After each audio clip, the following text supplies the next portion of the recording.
আসসালামু আলাইকুম।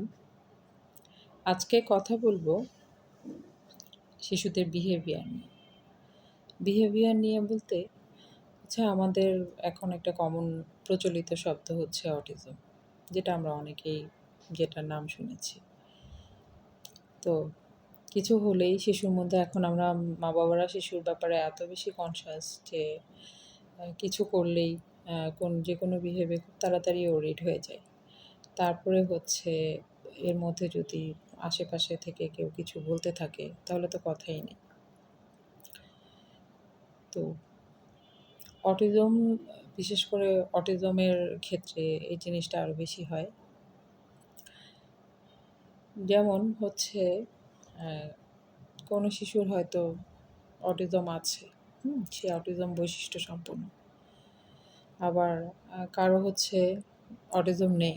কিন্তু কিছু ব্যবহার কিন্তু অনেক সময় শিশুদের খেলার প্যাটার্ন হোক অনেকটা সেইম। যেমন সার্কেল করে ঘোরা যেটা, সেটা অটিজম বৈশিষ্ট্য সম্পন্ন শিশুর মধ্যেও থাকে। নরমালি এমনিতে শিশুরা করে থাকে। তারপর কি বলবো? লাইন ধরে সাজানো, কোনো একটা কিছু সাজিয়ে খেলছে। সেটা যেমন অটিজম বৈশিষ্ট্য সম্পন্ন শিশুর মধ্যে থাকতে পারে, আবার নরমালিও শিশুর মধ্যে থাকতে পারে। তো এই ধরনের অনেকগুলো জিনিস থাকে যেটা কমন। তো এখন তাহলে কোন বিহেভিয়ারটাকে আপনারা আসলে ধরবেন? যে কোনটাকে আমি তাহলে কোন বিষয়ে অরিড হব? নরমালি আমরা জানি যে শিশুরা খুব দ্রুত তাদের খেলার প্যাটার্ন চেঞ্জ করে ফেলে। তাদের এটা তাদের হচ্ছে কি বলবো?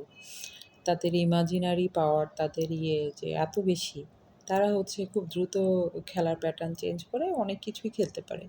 ক্ষণে দেখলেন একটা খেলা খেলছে, ক্ষণে আবার আরেকটা খেলছে। তো এক্ষেত্রে যেটা অ্যা স খেয়াল রাখতে হবে, যেকোনো যেকোনো বিহেভিয়ার আপনার শিশুর মধ্যে ৩ থেকে ৫ দিন সেটা উপস্থিত আছে কিনা। যেমন সারিবদ্ধ করে সাজালো, ৩ থেকে ৫ দিন সে জিনিসটা করছে কিনা। বা সে বেশি করছে কিনা। হুম? তাহলে তখন আপনি চিন্তিত হবেন। তখন আপনার আসলে চিন্তা করার সময় আসছে মনে করবেন।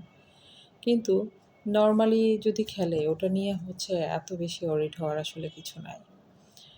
তো আমরা অনেক সময় দেখা যায় অনেক বেশি সতর্ক হয়েও কিছু ভুল করি। আবার অনেকে আছে যে জিনিসটাকে গুরুত্বই দেয় না। এটা আসলে এমন কোনো ব্যাপার না। এটাও ভাবা যাবে না। আবার এটা অনেক বেশি চিন্তার বিষয়, এটাও ভাবা যাবে না। তাহলে কি করব? শিশু যেকোনো কিছু ডেভেলপমেন্টাল এইজে তার ছোট বয়সে আমি শিশুকে অবজার্ভ করব। Observation must. মানে এটা অনেক গুরুত্বপূর্ণ একটা বিষয়।